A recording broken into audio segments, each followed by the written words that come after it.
Okay, thank you all for coming today to our conference entitled Rokhl Oyerbakh, The Bridge Between Wartime and Postwar Testimony. My name is Stephen Nairn, and I'm the director of the Fortunoff Video Archive for Holocaust Testimonies. This is the 12th event in the Fortunoff Archive's 2019 event series, marking 40 years of recording video testimony. And indeed, about 40 years ago, on May 2nd, 1979, Laura Vlock and Dory Laub recorded the first 4 testimonies that would establish the Holocaust Survivors Film Project, the immediate predecessor to the Yale's Fortunoff Video Archive for Holocaust Testimonies. And we are still recording testimony today. In fact, a few weeks ago, Joanne Rudolph and Sue Millen recorded a testimony with a French child survivor at Yale's broadcast studio. From its beginning, the Holocaust Survivors Film Project was built, funded, and staffed by many survivors, as best embodied by William Rosenberg, a survivor from Częstochowa, who served as the president of the project prior to its arrival at Yale. The first 183 recordings from the Holocaust Survivors Film Project came to Yale in 1981 with the help of Professor Jeffrey Hartman, who fled on a Kindertransport from Frankfurt. His wife, Renee, was one of the first 4 survivors recorded in 1979. And under Jeffrey's leadership and Joanne Rudolph's stewardship, this collection grew to encompass more than 4,400 testimonies of survivors, witnesses, and bystanders. We now have 12,000 hours of recorded material in over a dozen languages, recorded in a dozen different countries. I'd like to thank a number of individuals for making this conference possible. First, to the speakers who have come far and wide, from as far as Israel, Germany, and Poland. Shoinem Dank. Thank you for your willingness to share your scholarship, your intellectual labor, your dedication to what Auerbach accomplished and stands for. My thanks to the Fortunoff, Blaustein, Ross, Libby, and Cole families, and the many other donors to the archive for their unflagging support. I'd like to thank our Honorary Advisory Board and our Faculty Advisors Council. In particular, I'd like to thank Sam Moyne, who gave me the creative spark for organizing this event series. It's a year-long event series, and who helped me, together with Sam Kassow, build an exciting series with this conference, this Auerbach conference, at its heart. Although there are several more events in the series, and I encourage you all to attend, again, I want to emphasize this really was the beginning of the entire event series and marks a sort of climax of this year-long effort. So thank you, Sam's plural. I'd like to express my gratitude for the support displayed by Susan Gibbons, the university librarian, and my supervisor, Christine Weideman, the director of manuscripts and archives, as well as Maury Samuels and Renee Reed at Yale's Judaic Studies program. I'd also like to thank Yale's program for the study of anti-Semitism, David Simon at Yale's Genocide Studies program, and Doug Rogers at Yale's Russian, East European, and Eurasian Studies program. Finally, I'd like to thank the Fortunoff Archive staff and postdocs, in particular Deborah Bush. Today would not have been possible without Deborah's incredible organizational skill, her patience, and in getting every detail right regarding travel, logistics, and catering, etc. Deborah has worked at Yale for more than 40 years and more than 2 decades at the Fortunoff Video Archive. She's our institutional memory, an administrative oracle of Delphi, and the heart of the archive, sustaining all aspects of the work we do. So please join me in thanking her.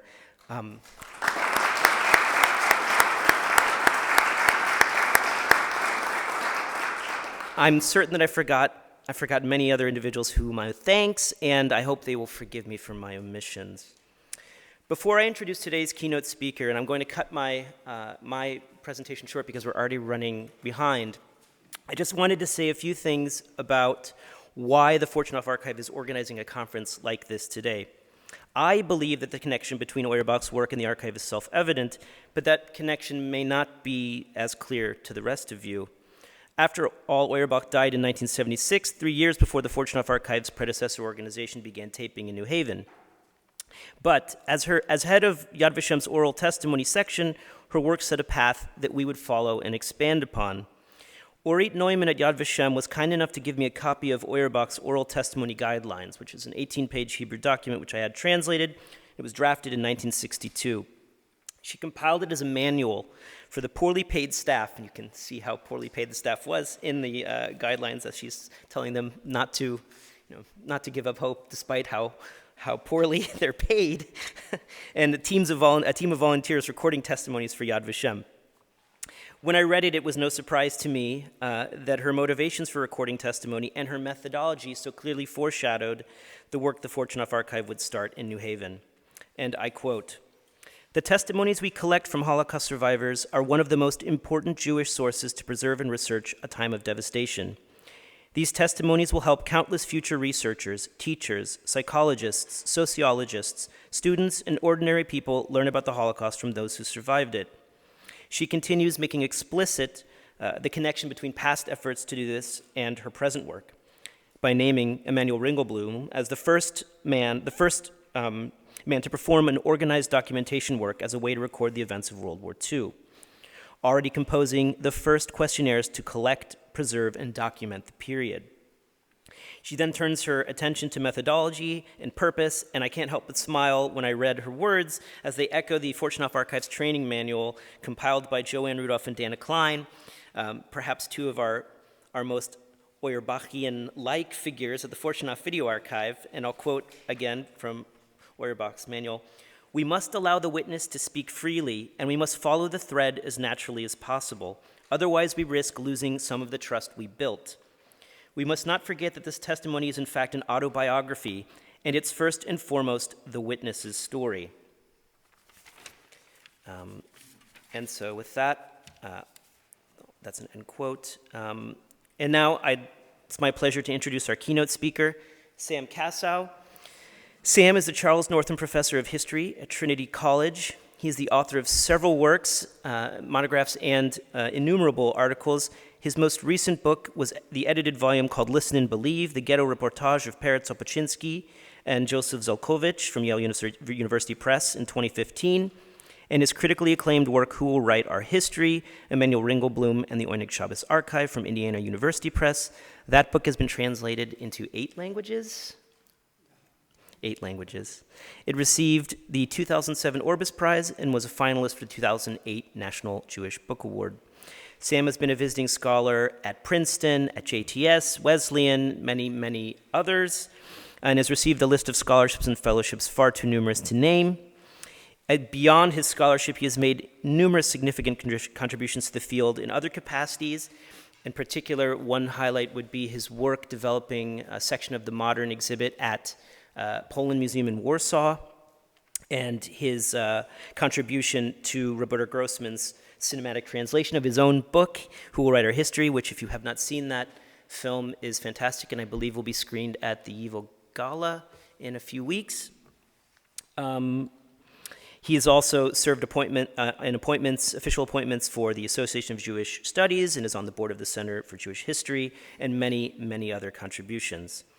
Finally, Sam has always been an incredible supporter of the Fortunoff Video Archive, and this support, I think, is both intellectual and personal.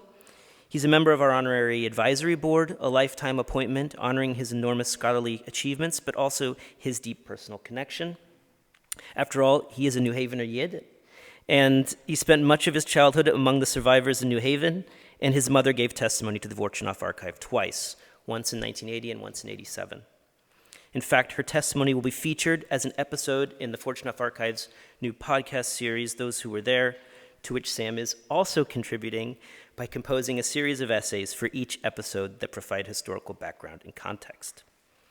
Sam, the archive is grateful for your guidance and support, the generosity with which you have advised me since I've returned to Yale to take this position, and your assistance with arranging today's conference. Please join me in welcoming Sam.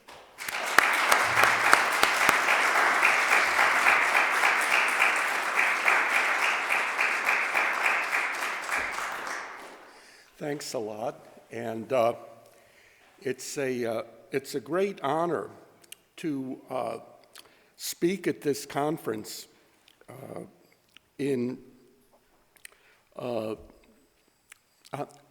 the legacy of Rokhl Oyerbakh, a woman who, while she lived, got much less recognition and praise than she deserved. And of course, many thanks to the Fortunoff Video Archive, to Stephen Nairn, Deborah Bush, to Yale University, to Professor Samuel Moyn for making this conference possible. Today we will hear from many scholars who, representing different disciplines, have all done much to help us better understand her rich and multifaceted legacy. Her life was linked to such diverse topics as women in Jewish culture, regionalism and folklore, her key role in the Galician journal Zustaya and the Landkenntnis movement. Her life was linked to pre-war Warsaw as a Yiddish cultural center, of course, the Oyneg Shabes archive in the Warsaw Ghetto, the Central Jewish Historical Commission in post-war Poland, her involvement in films such as Unsere Kinder, which we saw last night, her very fraught career at Yad Vashem, the Eichmann trial, where she did yeoman work behind the scenes to bring survivor testimony into the courtroom. What Annette Viavorka called the era of the witness came about in no small measure thanks to the unstinting efforts of people like Rokhl Oyerbakh, their efforts to highlight the importance of survivor testimony, the Eichmann trial being a key example. At a time when scholars like Raoul Hilberg argued that documents were better sources than survivor accounts, Auerbach countered, yes, documents were well and good, but they were a source that usually had more to say about perpetrators than about victims. And long before the recent synthetic history of Charles Friedlander or the work of Jan Thomas Gross, Auerbach insisted that the voice of the victims be heard and weighed, that scholars and jurists take survivor testimony seriously, focusing not just on content, but also on the nuances of body language, phrasing, affect, language itself. And so what if those giving testimony got some dates and names wrong? Their authority of witness far outweighed mistakes in the details. Auerbach began listening to the victims as early as 1941 in a soup kitchen in the Warsaw Ghetto, as early as 1942, as she wrote down the testimony of Avram Shapitsky, an escapee from Treblinka. She did this for the Oyneg Shabes archive, an encounter that changed her life. As one of only 3 survivors of the Oyneg Shabes archive, Rokhl Oyerbakh had the opportunity not only to retrieve her wartime writings, but to rewrite and publish them in such books as Bechutzot Valshe, Valshe Vatzvos, and Beim Letzten Weg. And there were significant differences between what she wrote during the war and how she rewrote those same pages later. As she handed over her first cache of ghetto writings to the Oyneg Shabes on July 26, 1942, in the middle of the chaos and horror of the deportations to Treblinka, she attached a note that exposed her feelings, raw fear, violent anger, despair. And now I'm quoting, "I'm handing over this unfinished essay to the archive, the 5th day of the Action. Perhaps such horrors have already occurred in Jewish history, but such shame never. Jews as tools of the killers. I want to stay alive. I'm ready to kiss the boots of the worst scoundrel just to be able to see the moment of revenge. Revenge, revenge, remember." In that same note, she wondered whether her writings would share the same fate as the scribblings of a coal miner trapped in an accident with no survivors, whose body would never be found. Would anyone read those notes? Would anyone care? And besides, she could no longer write coherently. And if she survived, what good would she be to anybody? Fast forward 2 years to early 1944. She was now on the Aryan side with false papers. She no longer had any doubts. She had to write. This was a debt she owed to the dead, but at the same time, she had to be careful. The mass murder, the murder of millions of Jews by the Germans, is a fact that speaks for itself. It's very dangerous to add to this subject interpretations or analyses. Anything that is said can quickly turn into hopeless hysteria or endless sobs. So one must approach the subject with the greatest caution in a restrained and factual manner. This has been my intention, not to express but to transmit, to note only facts but not to interpret. But she quickly added that she realized immediately that this mandate was impossible even for herself. After the war, in Poland and in Israel, after she'd recovered her wartime manuscripts, her writing would take on yet another purpose, to ensure that the Jewish people remember, not only to keep faith with the dead, but also to use the lessons of the Holocaust to strengthen the nation and tighten the bonds between Israel and the diaspora. Auerbach left Poland for Israel in 1950, and while she had many difficulties in her new home, she never wavered in her conviction that after the Holocaust, Israel had become the vital center of the Jewish people.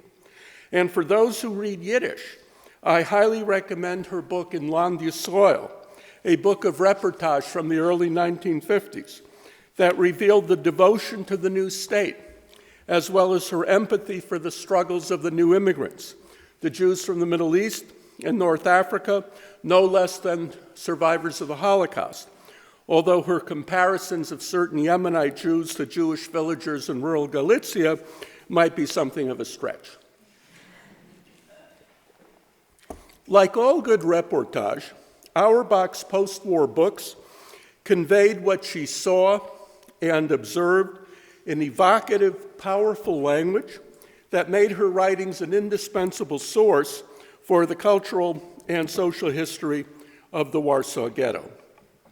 For Auerbach, memory and mourning demanded a painful return to the intense, vibrant world of pre-war Jewish Warsaw, which one of her mentors, the Yiddish poet Melech Ravitch, had called a sprawling mosaic of different Jewish worlds, different tribes and subcultures, Hasidim, Polish-speaking professionals, Litvaks. Auerbach took the shattered bits and shards of that world and reconstructed a mosaic of memory based on a poignant evocation of dozens of individual vignettes. And thus she spoke for those who have no one to remember them, the ordinary Jews she came to know in the ghetto as she ran the soup kitchen on Leshno 40, and the Jewish writers, artists, and actors whose milieu she shared in the 1930s and in the war. The more one knew about what and whom the Germans had murdered, the more one could grasp the enormity of the national churban, the national catastrophe. As Auerbach struggled to describe the destruction of Warsaw Jewry, her story elided into a plaidoyer for Warsaw's particular place in the history of the Polish Jews. In 1945, Auerbach recalled that she had first come to Warsaw exactly 20 years before, during the intermediate days of Passover 1925, just as tens of thousands of Jews were streaming to the Gensha Cemetery to dedicate the Peretz Mausoleum, the Ohel Peretz, which miraculously survived the war. And now I'm reading Anita Norwich's translation. But that was the first time I'd seen such a thing, and I was astonished and deeply moved. Organized and spontaneous delegations swept through the masses of Jews of all walks of life, wearing caps and hats and yarmulkes, businessmen and workers, young and old, a mobile forest of people. To my eyes, it looked like something out of Asia. I could never have seen such a thing among Jews in Lvov. This was Jewish Warsaw, and this was how it expressed its feelings for one of its spiritual leaders. As many Jews as were then gathered in the Gensha Cemetery are not now to be found in all of Poland. Around that same time after the war, the writer Leo Finkelstein, a friend of Auerbach's, wrote in the Samolige Yiddische Walsche that Warsaw's strength derived not from Zchusoves, but from Zchusotzma, not from its historical tradition, but from its sheer mass and power. Warsaw had no encrusted traditions, and thus could serve as a pathbreaker in the modernization of Jewish life. What Finkelstein thought of Warsaw, what he emphasized, like Auerbach, were the crowds, the masses of Jews who came to Peretz's funeral, to the May Day demonstrations, to see the Hasidic Rebbes.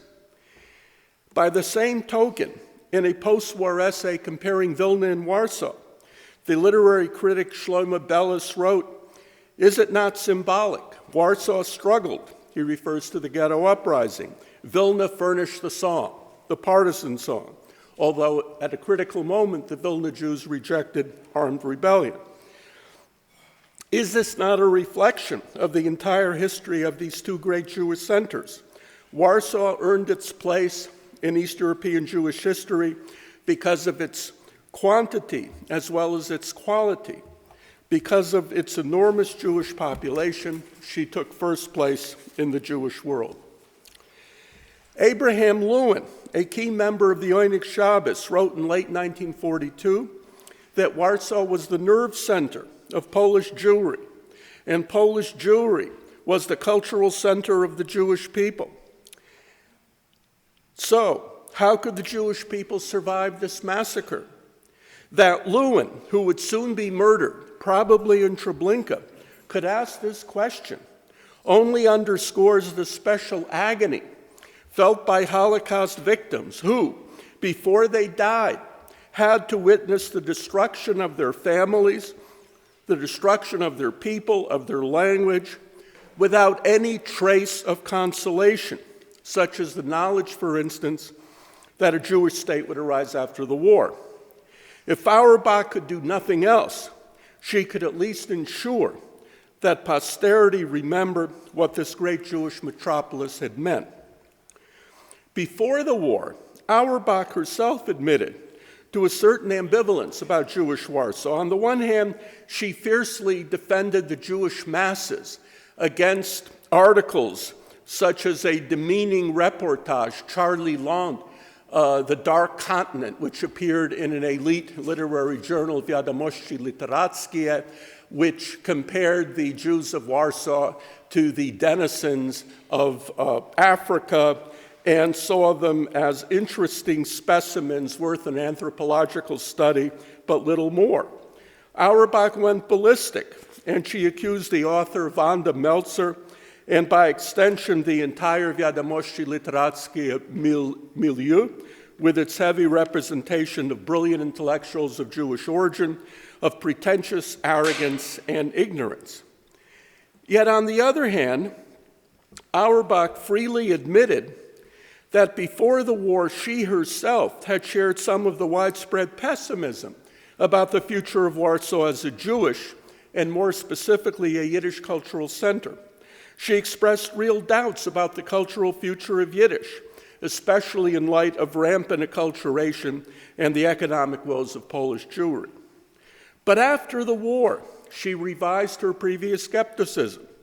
It would be easy to dismiss Auerbach's change of heart as a post-Holocaust need to sanctify what had been destroyed, but that would not be accurate. Like her mentor Ringelblum, writing in late 1943 and 44, Auerbach devoted a large part of her wartime and post-war writings to the Warsaw Jewish intelligentsia. Writers like Kalman Lis and Joseph Kierman, Yisrael Stern, actresses like Miriam Arleska, painters and sculptors like Avram Mosjega and Roman Kramstik, composers and choir directors such as David Eisenstadt. She described Shia Broide, her boss in the Alleinhilfe, who had translated Plato's dialogues into Yiddish, and who, had he only survived, would have enriched the Yiddish language beyond compare. If only this play had survived.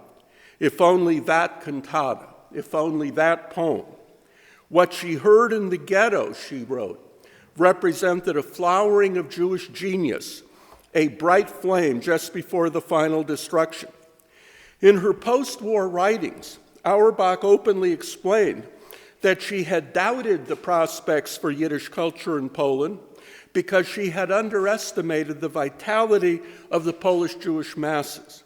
It was her work in the Alleinhilfe, in the self-help, in the soup kitchens, when she came into close contact, not just with ordinary Jews, but with the impressive leaders of the religious world, that she never would have come to know had it not been for the war. It was then she began to understand, according to her writings, that Jewish life was so deeply rooted. The Jews were so numerous that the nation could have counted on the capital, the cultural capital of Polish Jewry, for generations to come.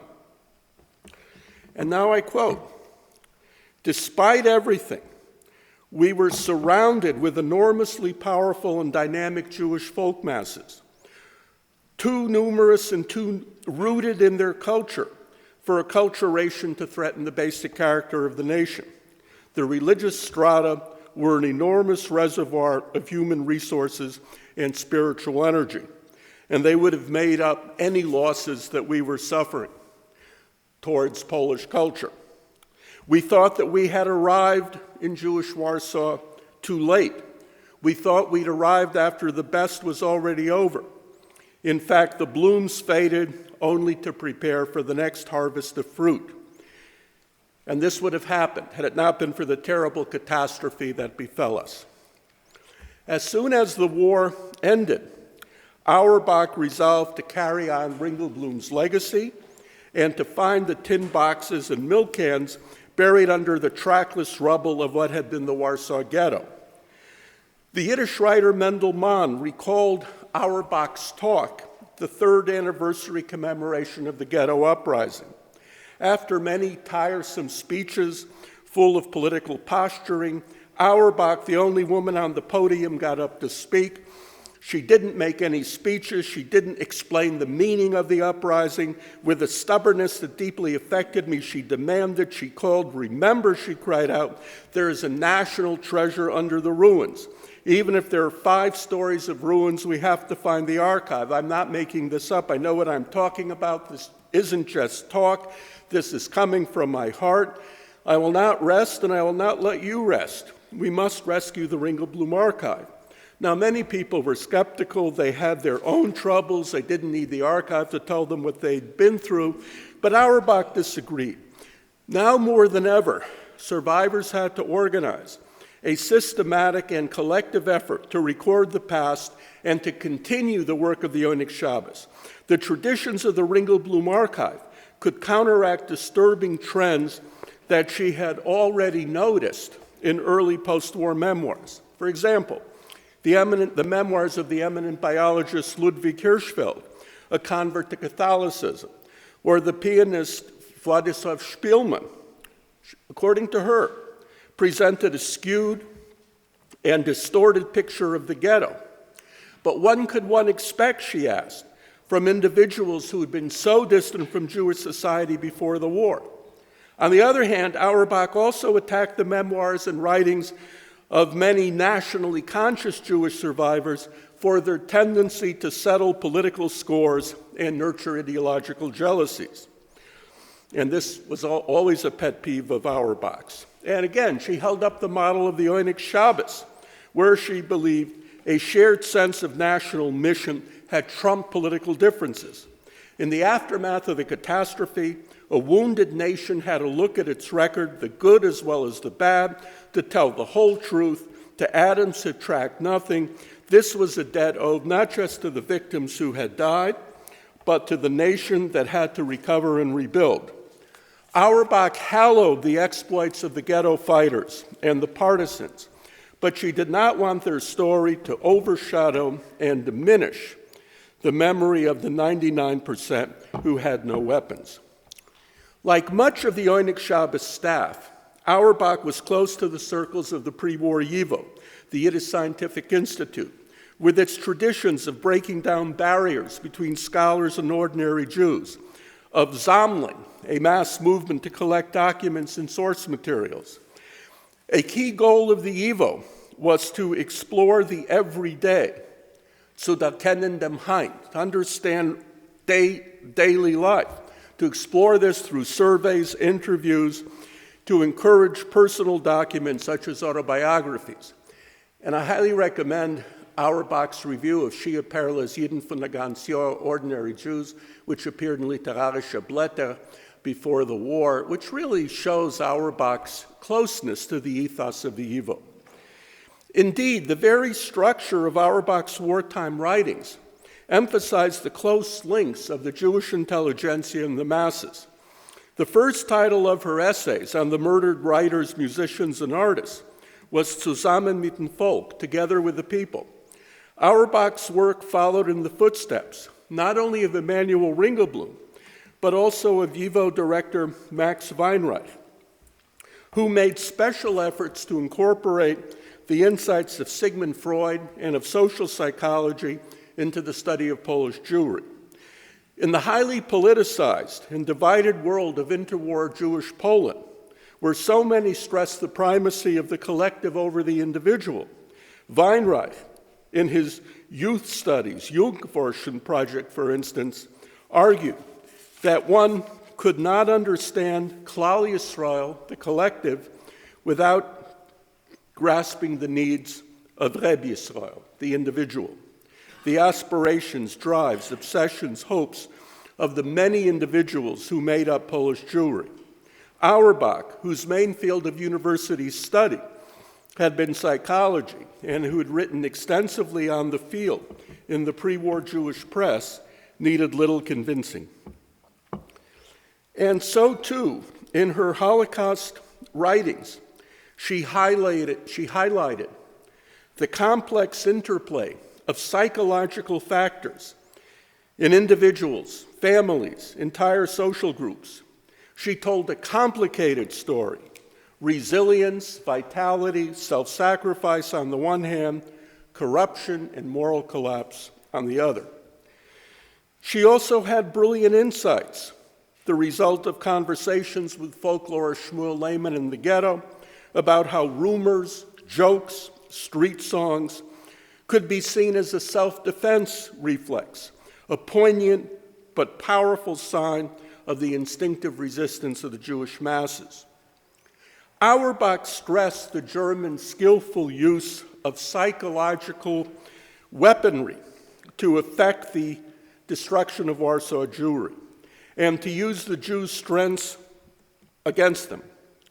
The Germans played with the Jews and with their natural human instincts of self-preservation and hope.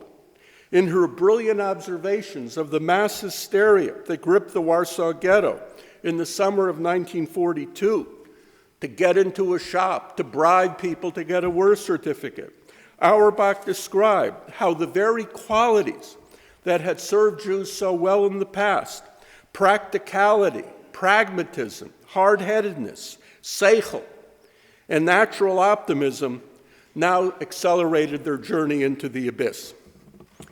And now I quote, and still other Jews, broad-shouldered, deep-voiced, with powerful hands and hearts, artisans, workers, wagon drivers, porters, Jews who with a blow of their fists could floor any hooligan who dared enter their neighborhoods.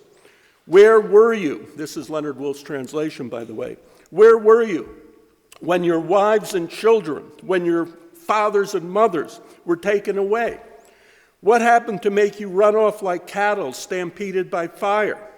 Was there no one to give you some purpose in the confusion? You were swept away by the flood together with those who were weak. And you sly, cunning merchants, philanthropists in your short fur coats and hats, how was it that you didn't catch on to the murderous swindle? Now, would other peoples, confronted with the similar massive assault, have acted better? She did not think so. Did Warsaw Jewry eventually recover from the shock and fight back? Yes. Should one blame the Jewish masses for not having fought back earlier? Only those who had not been there, Auerbach implied, would do so. Was armed resistance the only way that Jews stood up to the Germans? Absolutely not.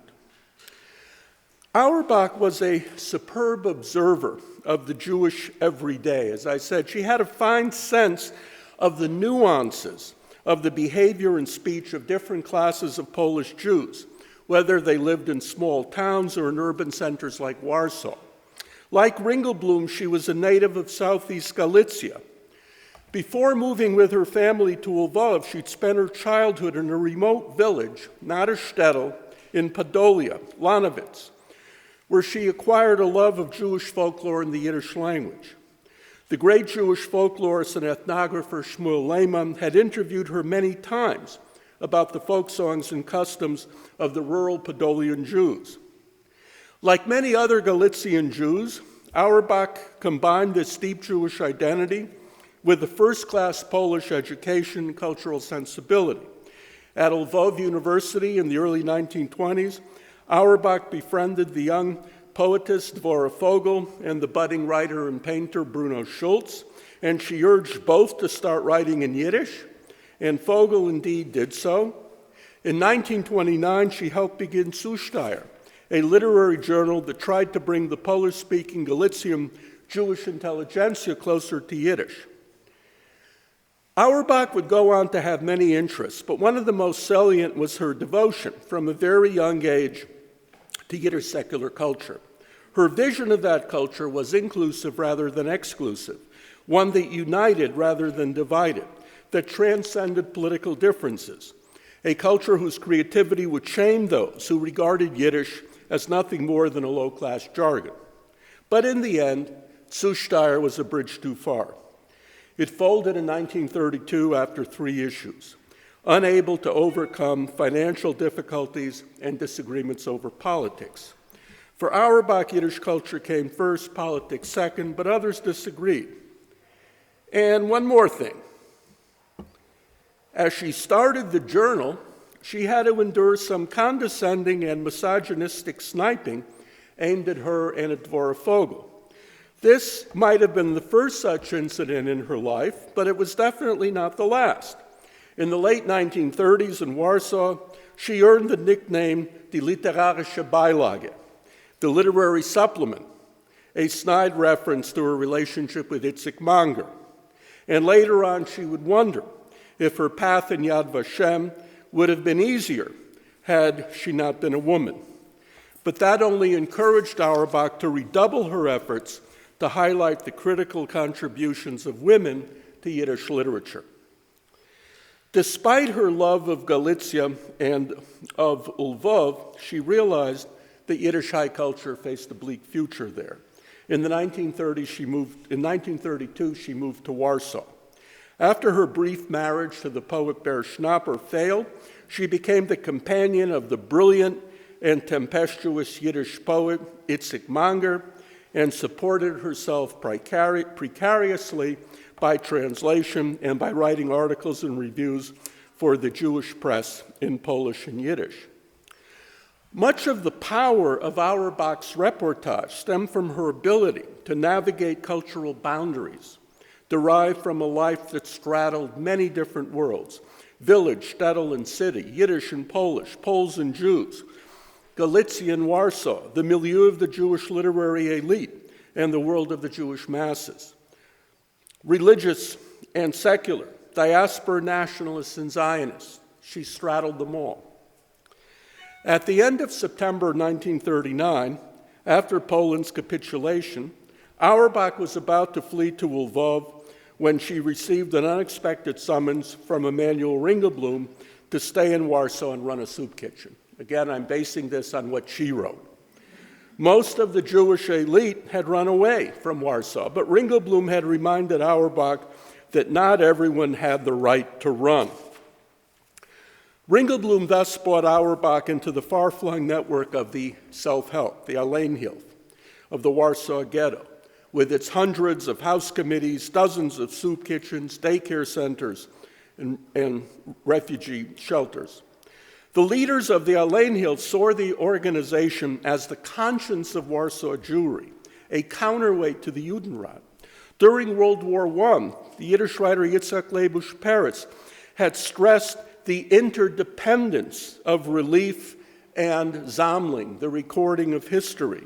And in the Second World War, by the same token, the Alleenhilfe made the functioning of the Oyneg Shabes archive possible. Ringelblum used the soup kitchens and refugee centers to gather information, to camouflage the gathering of information, and to find writers. And at the same time, by giving them jobs, he tried to save the cadres of the Jewish intelligentsia.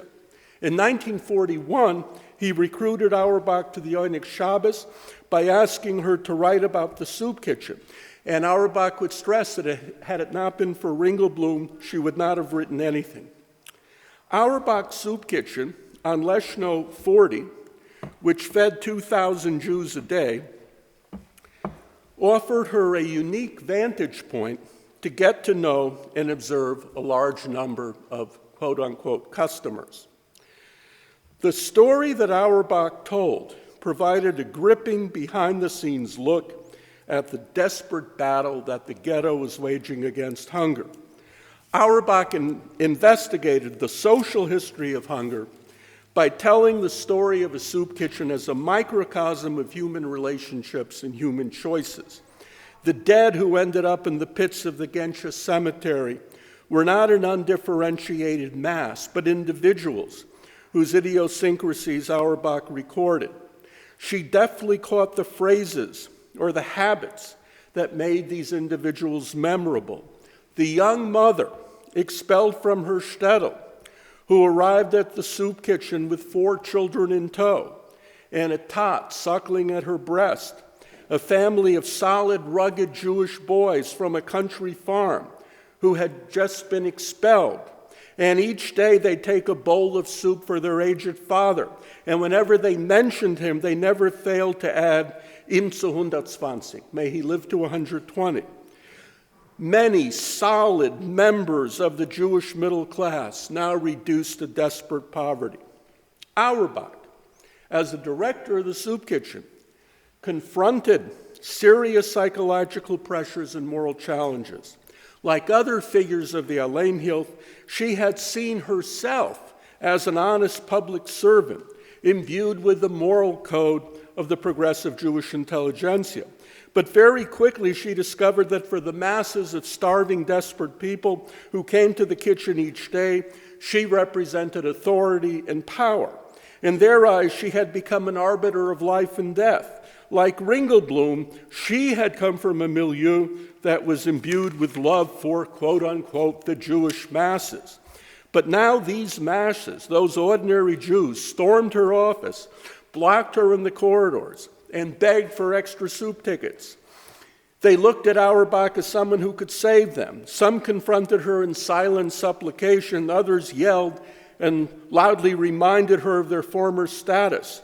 Then there were the children who would come in packs and cajole her in Yiddish accented Polish, plasha pani, for some extra food. And it seemed to her then as if the kitchen only prolonged the agony but really saved no one. Should she favor a chosen few or dole out equal rations and save no one? Ringelblum asked the same question. Increasingly frustrated, Auerbach singled out a chosen few for special care. The religious poet Israel Stern, for instance, or a German-speaking refugee from the Sudetenland who had survived Dachau and whom Ringelblum wanted to keep alive as a witness. This former athlete, the Dach, as he was called in Warsaw Yiddish, won Auerbach over with his impeccable manners, his good nature, his spry sense of humor. For Auerbach, Brockmeyer became a litmus test and a challenge. She bent her rules and gave him extra food. When he began to become apathetic, a common sign of starvation, she would yell at him that she could feed him, but that he had to summon up the will to live. It was important, Auerbach felt, to win at least one victory. But here, too, she failed. In her diary entry of August 4th, 1941, she noted that, "What is the use of all our work if we can't save even one person from death by hunger?" Ringelblum soon gave her new assignments. In September 1942, He and Shmuel Winter asked Auerbach to interview Avram Kshepitsky, who just escaped from Treblinka. And there was a protocol of more than 100 pages written by Auerbach. Kshepitsky did not survive, but after the war, Auerbach developed a special bond with the Treblinka survivors, about whom she wrote in the late 1940s and whose honor she defended in the 1960s during the controversy over Steiner's book. In February 1943, she escaped to the Aryan side, and helped by Polish friends, she procured Aryan documents and became a courier for the Jewish underground. On the Aryan side, after the ghetto uprising, Auerbach wrote a constant stream of essays for what she called Archiv Hemshech, the continuation archive. With the help of Polish friends, Auerbach buried her writings in 2 different locations in Warsaw, on the grounds of the zoo and in a field in the southern district of Mokotów. Both caches survived the war. As Auerbach wrote, "I had better luck in saving paper than in saving people." One of the greatest of her wartime works, one of the very few translated into English, was Yizkor, first written, she said, in late 1943. And we'll hear more about this from David Roskies. Sitting on a Warsaw trolley car, she'd seen a Polish woman weeping over her son who the Germans had shot. And Auerbach realized that she didn't have the luxury of openly mourning.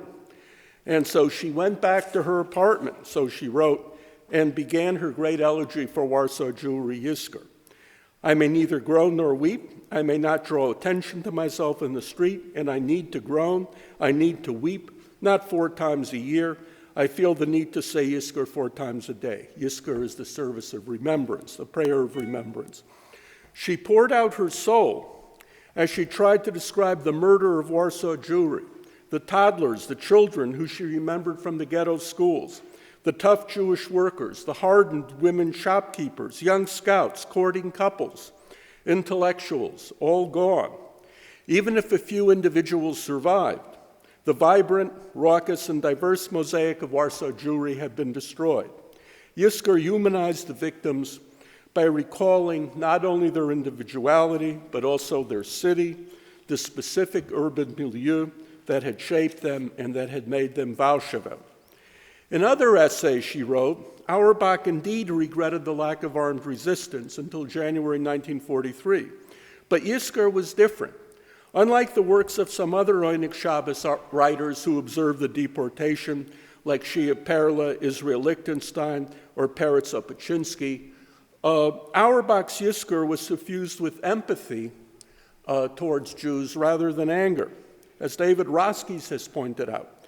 By using the imagery of a flood, of a natural disaster at the beginning of Yizkor, she anticipated future questions that those who were not there would pose.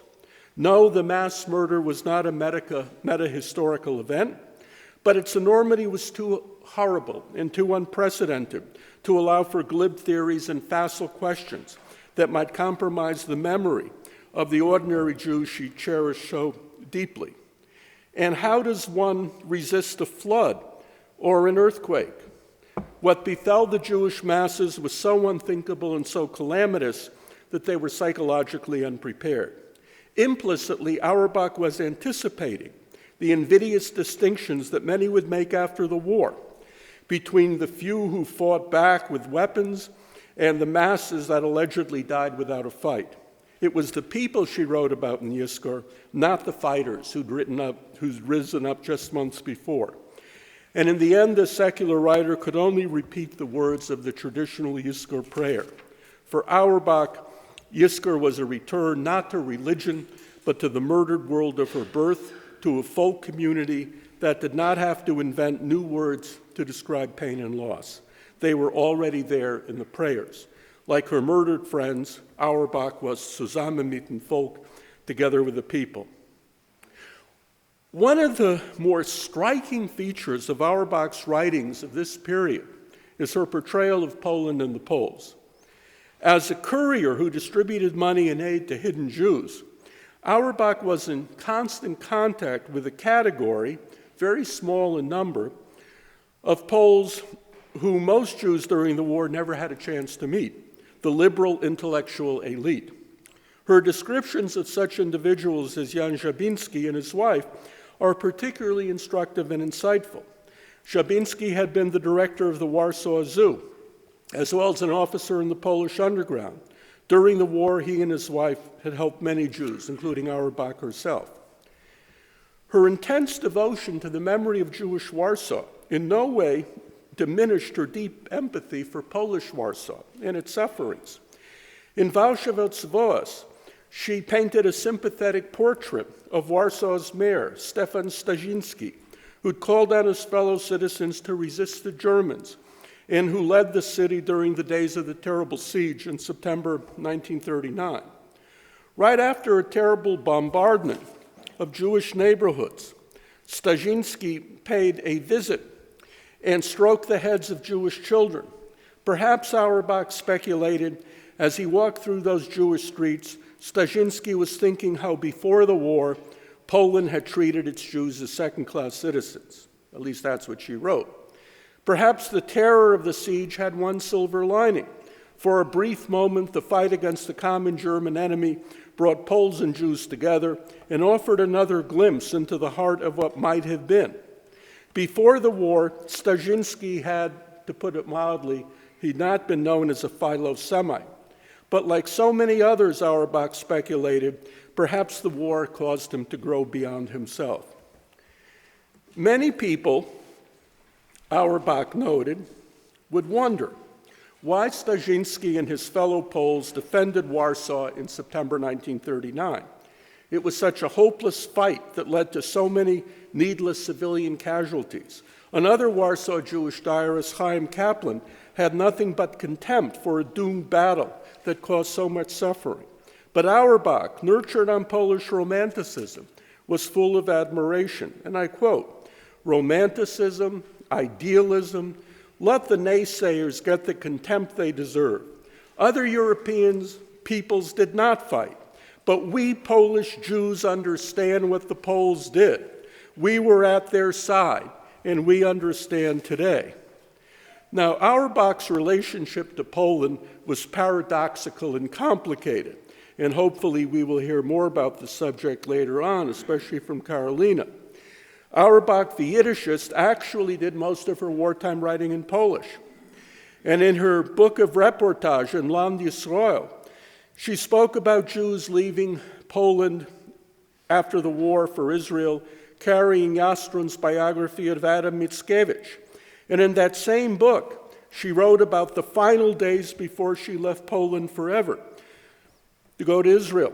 And she remembered that when her grandparents had left Galicia before World War I, they had spent months going from shtetl to shtetl, saying goodbye to multiple relatives.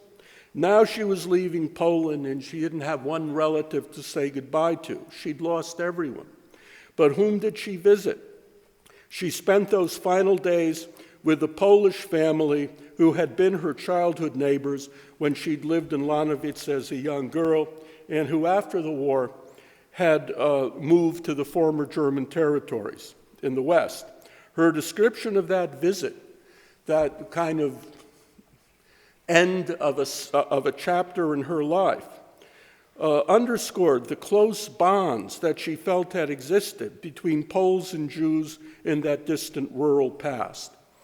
And of course, Auerbach was no fool. During the time she was in Poland, about 1,500 Jews were murdered by Poles. And I'm not saying her attitude towards Poland was one of unalloyed admiration, but there was certainly an element of paradox here. In the tension between her wartime writings and her post-war emendations, one can discern a marked shift, not just in subject matter, but in emphasis and attitude. In her wartime writings and reportage for the archive, Auerbach judged herself harshly. The soup kitchen had been a failure, the Alleinhilfe an exercise in futility.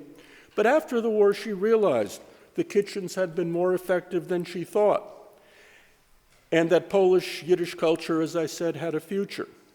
The same pattern of self-criticism followed by positive reevaluation emerged in other post-war writings. After the war, she joined the Central Jewish Historical Commission in Poland, where Philip Friedman, Joseph Kurbish, Michael Borvich, and others were busily documenting the Holocaust and publishing the first serious studies. At the time, she focused on the defects rather than the achievements of the Historical Commission.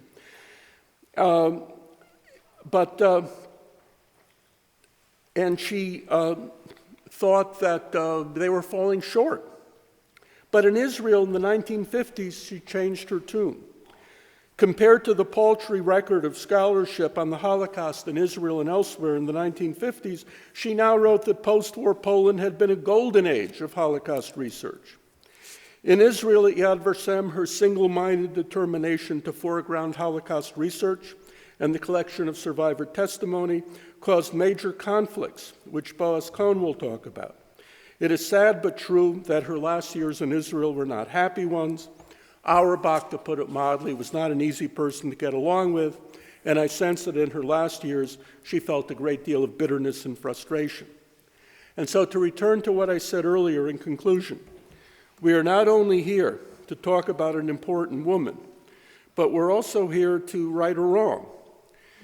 And I would like to end this talk by quoting something of Peretz's that Auerbach repeated in 1945 when surveying the rubble of Warsaw. She thought back to the legacy of this great tribune of modern Yiddishkeit, who had once sought to inspire a new Jewish culture in Poland, in Eastern Europe, anchored in both Jewish tradition and European humanism. And I use Anita Norwich's translation from her book, Discovering Exile. Console my people, it needs consolation. Strengthen its heart, shore up its spirit. Don't be the wind that puts out the flame. Instead, pour oil and tend the wick, because night is poison and despair. Death, console my people. It needs consolation. Thank you.